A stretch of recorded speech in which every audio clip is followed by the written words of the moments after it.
دوسری دعا بھی سن لیجیے، بہت ہی آسان ہے یہ بھی صحیح روایت ہے۔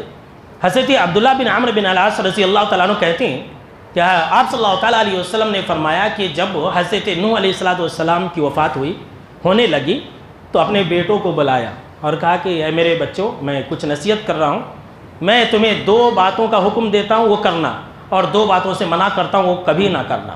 کہا کہ بولیے، وصیت کیجیے۔ آخری وقت حضرت نوح علیہ السلام کی، بالکل صحیح روایت ہے۔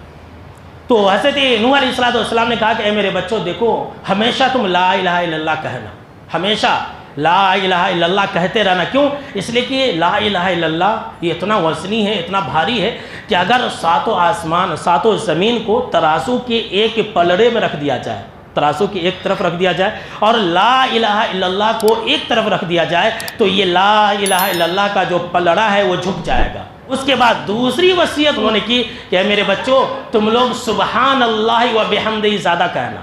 کیا ہے؟ سبحان اللہ و بحمدہ زیادہ کہنا۔ انہوں نے کہا اس لیے کہ یہ جو ہے ہر چیز کی، ہر مخلوق کی دعا ہے یہ، اور یہ ایسا جملہ ہے، اسی جملے کے ذریعے تمام مخلوق کو رزق دیا جاتا ہے۔ اللہ اکبر۔ یہ جو سبحان اللہ و بحمدہ ہے نا، اسی جملے کے ذریعے تمام مخلوق کو رزق دیا جاتا ہے۔ یہ جناب محمد عربی صلی اللہ تعالیٰ علیہ وسلم نے کہا ہے۔ تو جب اللہ سب کو رزق دیتا ہے تو اگر ہم یہ زیادہ پڑھیں گے تو کیا اللہ ہمیں رزق نہیں دے گا؟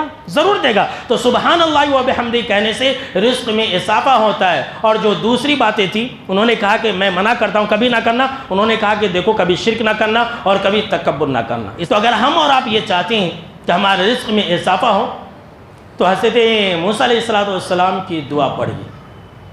حضرت موسیٰ علیہ السلام نے دعا کی کہ رب انی لما انزلت الی من خیر فقیر، کہ اللہ میں تیری رحمت کا محتاج ہوں، جو بھی تو اپنی رحمت میری طرف بھیجے گا میں اس کا محتاج ہوں۔ حضرت موسیٰ علیہ السلام نے یہ دعا اس وقت کی جب وہ بھوکے تھے، کھانا بھی نہیں کھائے تھے، کئی دن سے کھانا نہیں کھایا تھا، پیاسے تھے، پانی بھی نہیں ملا تھا ان کو، بھوکے تھے، پیاسے تھے، مکان بھی نہیں تھا ان کے پاس، گھر بھی نہیں تھا۔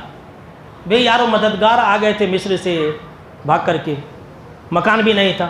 اچھا، جب یہ دعا پڑھ رہے تھے حضرت موسیٰ علیہ السلام تو ان کے لیے روزگار بھی نہیں تھا، نوکری بھی نہیں تھی۔